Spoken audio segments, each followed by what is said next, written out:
ETF index mutual funds నేర్చుకుని stock మార్కెట్లో రాణించాలనుకుంటున్నారా? వెంటనే ఈ నెంబర్కి కాల్ చేయండి.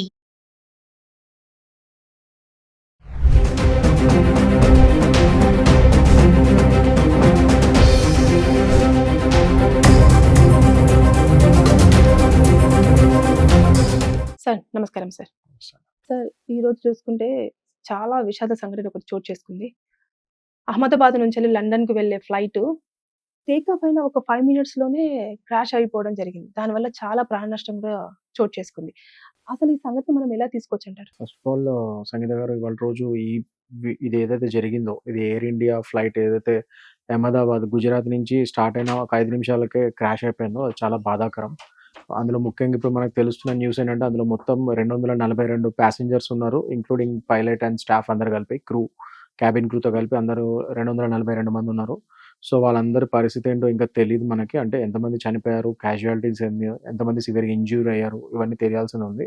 అట్ ద సేమ్ టైమ్ ఆ ఫ్లైట్ మళ్ళీ కూలుతూ ఒక మెడికల్ కాలేజ్ హాస్టల్ మీద పడింది అని చెప్పి అంటున్నారు. అందులో కూడా నా ఇప్పుడున్న ఇన్ఫర్మేషన్ ప్రకారం అయితే ఒక 20 మంది మెడికల్ స్టూడెంట్స్ చనిపోయారు. అందులో లంచ్ టైమ్ కావడంతో ఇంకా ఎక్కువ మంది క్యాజువాలిటీస్ కూడా అయ్యే ఛాన్సెస్ ఉన్నాయి. ఆ నెంబర్ ఇంకా పెరగచ్చు అని అంటున్నారు. సో, ఏ విధంగా చూసినా కూడా చాలా హృదయ విదారకమైన ఇన్సిడెంట్ అది. అదసలు జరగకుండా ఉండాల్సింది. బట్ అది ఎందుకయిందో ఏంటో తెలీదు. ఫస్ట్ ఆఫ్ ఆల్ ఆహ్, ఎవరైతే ఇప్పుడు ఈ బాధిత కుటుంబాలున్నారో వాళ్ళందరికీ నా సానుభూతి. ఫస్ట్ అండ్ ఫార్మోస్ట్ థింగ్ అది నేను చెప్దాం అనుకుంటున్నాను. And hour sincere condolences to them. And నేను ఈ టైంలో అదే చెప్దాం అనుకుంటున్నాను. వాళ్ళ ఫ్యామిలీస్‌కి ఆళ్ళందరికీ వాళ్ళు చాలా ధైర్యంగా ఉండాలి. ఎందుకంటే ఇది చాలా బాధాకరం. మొత్తం దేశమంతా వాళ్ళతో పాటు ఉందిప్పుడు. అది అయితే నేను చెప్పదలుచుకున్నాను. అండ్ మోస్ట్ ఇంపార్టెంట్‌లీ ఒకటి సంగీత గారు, ఇది ఏదైతే ఇప్పుడు ఇది ఎట్లా అయింది యాక్సిడెంట్? ఇది టెక్నికల్ ఫెయిల్యూరా ఏంటి? అన్నది ఇన్వెస్టిగేషన్ చేయాల్సినుంది. సో, దానికి మన దేశంలో ఏఏఐబీ అని ఉంది. అంటే ఎయిర్‌క్రాఫ్ట్ ఇన్వెస్టిగేషన్ బ్యూరో అని చెప్పి ఉంటది ఏఐబీ. సో, వాళ్ళ ఏంటంటే ముఖ్యంగా ఇలాంటి ఫ్లైట్ యాక్సిడెంట్స్ వాటి మీద ఇన్వెస్టిగేషన్ కోసం సెపరేట్ ఏజెన్సీ ఉంది మనకి బ్యూరో. సో, వాళ్ళిప్పుడు ఏఐబీ ఆల్రెడీ దీని మీద ఇన్వెస్టిగేషన్ ప్రారంభించారు. సో, తొందరలోనే మనకు ఎగ్జాక్ట్‌గా అసలు ఏమైంది? ఎలా అయింది యాక్సిడెంట్? అసలు ఇది మామూలు యాక్సిడెంటా? లేకపోతే ఇంకేమన్నా కారణాలా? ఏంటనేది వాళ్ళు ఇన్వెస్టిగేషన్‌లో వాళ్ళు తెలుసుకుంటారు. సో, అది అప్పటి వరకు మనం వెయిట్ జేయాలి. అంటే సార్ మనము ఎప్పుడైనా సరే ఫ్లైట్ ఒకటి ఫ్లై అయ్యే టైంకి మొత్తం ముందు చెక్ చేస్తారు కదా! చెక్ చేసిన తర్వాత వాళ్ళు సర్టిఫై చేసుకుంటారు కదా! ఓకే.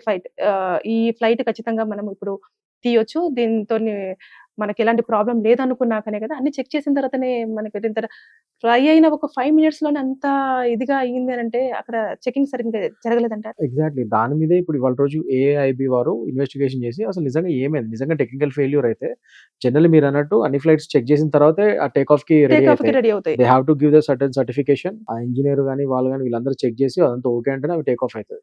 ఎప్పటికప్పుడు రెగ్యులర్ ఏ ఫ్లైట్‌కి ఆ ఫ్లైట్ ఆ స్పాన్‌లో ఎప్పుడైతే నెక్స్ట్ ఫ్లైట్ ఉందో ఈ లోపల ఏదైతే ఫ్లైట్ టేక్ ఆఫ్ అవుతుందో ఆ ఫ్లైట్‌ని ఖచ్చితంగా వాళ్ళన్నీ చెక్ చేసిన తర్వాత టేక్ ఆఫ్‌కి రెడీ అయితదది. సో, అలాంటప్పుడు మరి టేక్ ఆఫ్ అయిన కొంచెంసేపటికే అది క్రాష్ అయింది అంటే నిజంగానే దానిలో ఇన్వెస్టిగేషన్ చేయాల్సిన అవసరం ఉంది. అదొక సంస్థ ఫెయిల్యూరా? మరి అది ఎయిర్‌క్రాఫ్ట్ నడిపిస్తున్న ఒక సంస్థ ఫెయిల్యూరా? లేకపోతే అందులో ఒక క్యాబిన్ ఆర్ క్రూ ఫెయిల్యూరా? లేకపోతే పైలట్ ఏమన్నా ఏదైనా ఇష్యూ అయ్యి లేకపోతే పైలట్ దగ్గర క్యాబిన్‌లో ఏమైనా ఇష్యూ అయిందా? లేకపోతే పైలట్ వారు సడెన్‌గా ఏదో ఒక టెక్నికల్ ఫెయిల్యూర్ వల్ల ఏమైనా చేయలేకపోయారా? ఇలాంటివన్నీ మనకి ఏఐబీ అనే సంస్థ ఇవాళ రోజు వాళ్ళు ఇన్వెస్టిగేషన్ చేస్తే గాని అందులో మనకి బ్లాక్ బాక్స్ అని కూడా ఒకటి ఉంటది ఫ్లైట్‌లో. సో, ఆ ఓకే. బ్లాక్ బాక్స్ ద్వారా కూడా అసలు వాళ్ళు లాస్ట్‌లో ఏం జరిగింది? ఆ క్రాష్‌కి ముందు ప్రయాణికులు గాని, ఆ పైలట్ గాని వీళ్ళందరూ ఏమైనా మాట్లాడుకుంటే అవన్నీ అందులో రికార్డ్ అయితది. ఆ బ్లాక్ బాక్స్‌లో. సో, అది కూడా తీసి దాని ద్వారా కూడా ఇన్వెస్టిగేషన్ చేసే ఛాన్సెస్ ఉన్నాయి ఇక్కడ. హ్మ్. ఏదైతే ఏమి మొత్తానికి ఏఐబీ వాళ్ళు త్వరగా ఒక ఇన్వెస్టిగేషన్ చేసి దీని మీద ఒక రిపోర్ట్ అయితే ఇస్తారు. అప్పుడు గాని మనం అందరం క్లియర్‌గా చెప్పలేము అసలు ఏమైంది ఏంటి అని. సో, దాని మీద మనం ముందు మాట్లాడటం కూడా బాగోదు. అది వాళ్ళు ఏఐబీ వాళ్ళు ఒక ఇన్వెస్టిగేషన్ రిపోర్ట్ ఇస్తే దాని ప్రకారం మనం బేరీజ్ అంటే వేసుకోగలుగుతాం. ఎక్కువగా ఆ ఫ్లైట్‌లో మన ఇండియన్స్ వాళ్ళే ఎక్కువగా ఉన్నారని చెప్పేసి విన్నాం సార్. 169 మెంబర్స్ మన ఇండియన్ వాళ్ళే ఉన్నారు. సో, అదంతా కూడా చూసుకున్న ఇంకా మిగతా అదర్ కెనడియన్ వాళ్ళున్నారు, పోర్చుగీస్ వాళ్ళున్నారు. ఇట్లా చాలా మంది ఉన్నారు కదా! ఇప్పుడు ఈ క్వెషన్ అడగొచ్చో అడగరాదో కానీ నష్టపరిహారం అనేది ఎవరు చెల్లించే అవకాశం ఉంది? గవర్నమెంటా? యాహ్! లేకపోతే ఎయిర్ ఇండియా వాళ్ళా? ఎవరు ఇస్తారు? దట్స్ ఎ గుడ్ క్వెషన్ అండి. ఇప్పుడు ఫస్ట్ అండ్ ఫార్మోస్ట్ థింగ్ మనదేంటంటే మన దేశంలో ఇది ఇంటర్నేషనల్ ఫ్లైట్స్‌కి ఇది మాంట్రియల్ కన్వెన్షన్ 1999 అని చెప్పి ఒక ట్రీటీ ఉంది. హ్మ్. సో, ఆ ట్రీటీని మన భారతదేశం కూడా సైన్ చేసింది. సో, మాంట్రియల్ కన్వెన్షన్ 1999 ఏం చెప్తుందంటే ఇట్లా ఇంటర్నేషనల్ ఫ్లైట్స్ ఏదైతే ఉందో భారతదేశం నుంచి వెళ్ళే ఇంటర్నేషనల్ ఫ్లైట్స్ కానీ ఏదైనా కానీ అందులో ప్యాసింజర్స్ చనిపోతే ప్రతి ఒక్క ప్యాసింజర్కి దగ్గర దగ్గర ₹1,00,00,000 నుంచి దానిపైన కంపెన్సేషన్ ఇవ్వాలి పలానా ఇండియన్ గవర్నమెంట్ అని చెప్పి ఆ ట్రీటీ చెప్తుంది మనకి. సో ఇప్పుడు ఇంటర్నేషనల్ ప్యాసింజర్స్ ఎవరైనా ఉన్నా కూడా వాళ్ళ ఫ్యామిలీస్కి మన గవర్నమెంట్ పే చేయాల్సి వస్తుంది డెఫినెట్గా ఈ మాంట్రియల్ కన్వెన్షన్ 1999 ట్రీటీ ప్రకారంగా. అండ్ ఎవరైతే మన దేశస్తులు ఉన్నారో వాళ్ళకి కూడా పే చేయాల్సి వస్తుంది ఇండియన్ గవర్నమెంట్ ప్రకారం అయితే.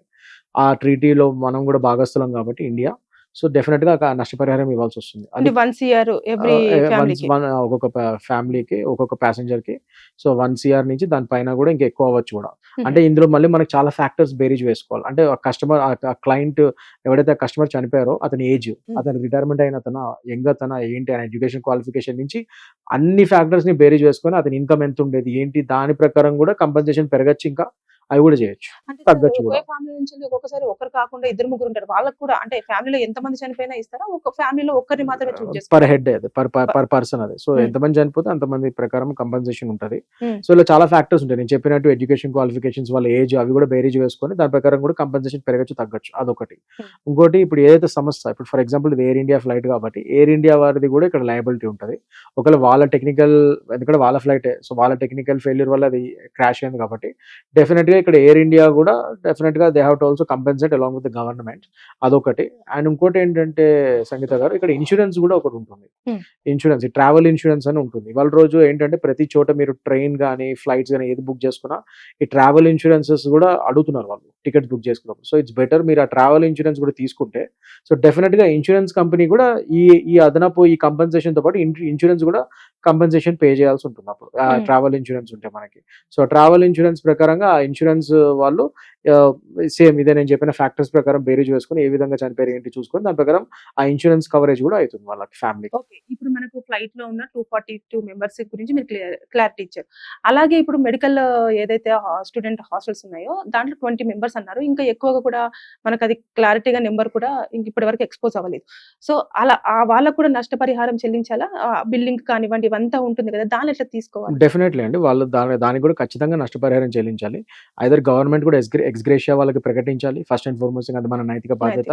అట్ ద సేమ్ టైం ఆ చనిపోయిన వాళ్ళ కుటుంబాలకి ఇప్పుడు ఇక్కడ నేను చెప్పినట్టు ఒక ఎయిర్ ఇండియా సంస్థ వల్లనే ఫెయిల్యూర్ అయ్యి వాళ్ళ టెక్నికల్ గ్లిచ్ వల్ల వాళ్ళ టెక్నికల్టీస్ ఫెయిల్యూర్ వల్లనే ఒక యాక్సిడెంట్ అయితే సో డెఫినెట్గా ఎయిర్ ఇండియా కూడా బాధ్యత తీసుకోవాలి. కాబట్టి ఆ చనిపోయిన కుటుంబాలు వాళ్ళ ఫ్లైటే ఆ బిల్డింగ్ మీద పడి ఆ 20 మంది చనిపోయారు కాబట్టి ఇంక ఇప్పుడు వరకు అయితే 20 మంది అని తెలుస్తుంది, ఇంకా నెంబర్స్ కూడా పెరగచ్చు. సో ఎంతమందికి ఎన్ని క్యాజువాలిటీస్ అయితే ఎంతమంది చనిపోయారో దాన్ని బట్టి గవర్నమెంట్ ఎక్స్గ్రేషియాతో పాటు ఎయిర్ ఇండియా వాళ్ళు కూడా కంపెన్సేషన్ ఇచ్చే ఛాన్సెస్ కూడా ఉన్నాయి.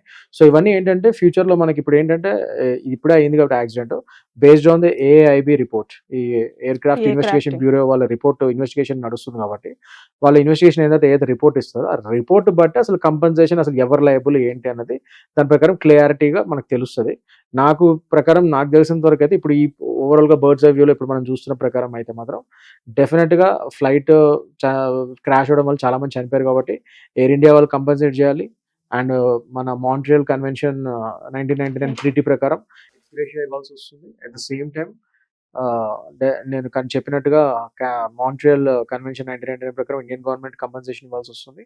At the same time air India వారు కూడా బాధ్యత వహిస్తూ వాళ్ళు కూడా లయబిలిటీ ఉంది కాబట్టి వాళ్ళు కూడా కంపెన్సేషన్ ఇవ్వాల్సి వస్తుంది. అండ్ ఇంకా వాళ్ళకి ట్రావెల్ ఇన్సూరెన్స్ ఏదైతే ఉంటుందో కస్టమర్స్ కి వాళ్ళ దాని ప్రకారం ఆ ఇన్సూరెన్స్ కంపెనీ వాళ్ళు కూడా ఇవ్వాల్సి వస్తుంది. ఇప్పటికైతే వీళ్ళు ముగ్గురు ఈ కస్టమర్స్ ఎవరైతే ఫ్లైట్ లో ఉన్నారో కస్టమర్స్ వాళ్ళకి మాత్రం ఈ విధంగా అయితే పే చేయాల్సి వస్తుంది. అండ్ మీరు చెప్పినట్టుగా ఆ బిల్డింగ్ దేని మీద అయితే క్రాష్ అయిందో అందులో స్టూడెంట్స్ చనిపోయారు కాబట్టి వాళ్ళ ఫ్యామిలీస్ మాత్రం గవర్నమెంట్ అండ్ ఎయిర్ ఇండియా వాళ్ళు కూడా అక్కడ కంపెన్సేట్ చేయాల్సి వస్తుంది. అక్కడ ఇన్సూరెన్స్ రాదు, ఎందుకంటే ఇన్సూరెన్స్ వాళ్ళకి వర్తించదు, ఇది ఓన్లీ ప్రయాణికులకు మాత్రం వస్తుంది ట్రావెల్ ఇన్సూరెన్స్. అక్కడ మాత్రం గవర్నమెంట్ ఎక్స్గ్రేషియా ఆ స్టూడెంట్స్ కి at the same time air India వాళ్ళ ఫ్లైట్ పడింది కాబట్టి సో ఎయిర్ ఇండియా వాళ్ళు కూడా అక్కడ బాధ్యత వహించాలి. మీరు ఇంతకు ముందు చెప్పినట్టుగా సార్ ఫస్ట్ ఏదైతే 1 CR ఇస్తారో దాంతో పాటు ఈ ఇన్సూరెన్స్ కూడా క్యాలిక్యులేట్ అవుతుందా సార్? డెఫినెట్లీ అవి సపరేట్ సార్. ఇప్పుడు గవర్నమెంట్ ఎక్స్గ్రేషియాతో పాటు ఏదైతే ఇప్పుడు నేను చెప్పినట్టు ఇందాక 1 CR మనం ఎలాగో గవర్నమెంట్ మాంట్రియల్ కన్వెన్షన్ 1999 ప్రకారం గవర్నమెంట్ ఇది వస్తుంది.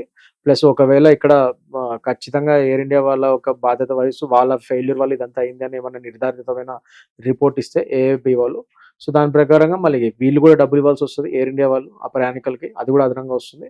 At the same time insurance ఉంటే అది కూడా అదనంగా వస్తుంది. అదనంగా ఈ వస్తుంది. 3 కూడా రావచ్చు.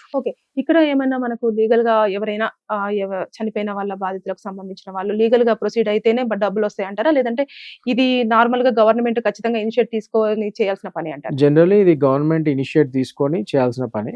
బట్ ద సేమ్ టైం పలానా యొక్క కుటుంబీకులు వాళ్ళు ఇది క్లెయిమ్ చేయాలి. వాళ్ళు వచ్చి క్లెయిమ్ చేసి ఇలా ఇలా అయ్యింది, ఇలా వాళ్ళ ఫ్యామిలీ వాళ్ళు ఇలా చనిపోయారు కాబట్టి వాళ్ళకి ఇవ్వాలి కంపెన్సేషన్ అని చెప్పి ఏదైతే గవర్నమెంట్ ప్రకటిస్తుందో వాళ్ళ దానికి అర్హులు అని చెప్పి వాళ్ళు కూడా చూపించుకోవాలి, ప్రూఫ్స్ అవన్నీ చూపించుకోవాలి. అంటే అంతా ఏమేమి చేయాలి. చూపించాలి సార్ ప్రూఫ్స్ అంటే? డెఫినెట్ గా వాళ్ళ ఫ్యామిలీ మెంబర్స్ అని చెప్పి ప్రూఫ్ చూపించాలి. Hmm. అండ్ వాళ్ళకి ఏమైతారో చూపించాలి. అండ్ వాళ్ళకి ఏమేమి ఉన్నాయి, ఒకవేళ టికెట్ తీసుకుని దానికి ట్రావెల్ ఇన్సూరెన్స్ ఉంటే ఆ ట్రావెల్ ఇన్సూరెన్స్ విషయం కూడా చూపించాలి.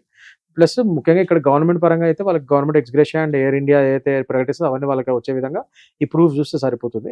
అండ్ వాళ్ళ యొక్క ఇన్సూరెన్స్ ఏదైతే ఇన్సూరెన్స్ ఒకరు తీసుకొని ఉంటే ఆ ఇన్సూరెన్స్ వాళ్ళకి మాత్రం కంపెనీకి మాత్రం ఈ టికెట్ చూపించాలి. అండ్ గవర్నమెంట్ ప్రకటించిన నిర్ధారించిన ఈ ఎక్స్గ్రేషియా ఇవన్నీ కూడా చూపించి మరి మీరు కూడా ఇవ్వాలి ఖచ్చితంగా అని చెప్పి ఈ ప్రూఫ్స్ అని చూపిస్తే వీళ్ళు కూడా ఇన్సూరెన్స్ వాళ్ళు కూడా ఇవ్వాల్సి ఇన్సూరెన్స్ వస్తుంది. అమౌంట్ కూడా ఒకటి పర్టికులర్ గా ఫిక్స్ అయిపోయి ఉంటుందా సార్? అంటే ఇంత ఫిగర్ అని చెప్పేసి మీరు తీసుకునే దాన్ని బట్టి 25 lakhs ఉండొచ్చు, 30 lakhs ఉండొచ్చు, 40 lakhs, 50 lakhs అలా కూడా ఉంటుంది. అది తీసుకునే దాన్ని బట్టి ఉంటుంది. అది అంటే ఇన్సూరెన్స్ అనేది బిజినెస్ క్లాస్ yeah, అలాంటివి. అదే ఇన్సూరెన్స్ జనరల్ ట్రావెల్ ఇన్సూరెన్స్ ఎలా ఉంటుందంటే అది క్యాజువాలిటీస్ వాటి మీద అది ఫైనల్ కదా, చాలా రేర్ గా జరుగుతుంది ఇలాంటి యాక్సిడెంట్ కానీ అది కానీ.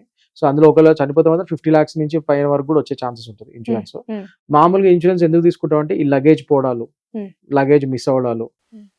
లేకపోతే చిన్న చిన్న ఇంజురీస్ అవ్వడాలు, లేకపోతే ఏమైనా దెబ్బలు తగిలితే హాస్పిటల్ ఖర్చులు, వాటన్నిటి కూడా ట్రావెల్ ఇన్సూరెన్స్ తీసుకుంటారు. కానీ ఇక్కడ మనిషి చనిపోతే మాత్రం వాళ్ళ ఫ్యామిలీకి ఖచ్చితంగా 50 లక్షల నుంచి ₹1 కోటి వరకు కూడా ఇన్సూరెన్స్ అది క్లెయిమ్ అయ్యే ఛాన్సెస్ ఉంటాయి. Thank you sir.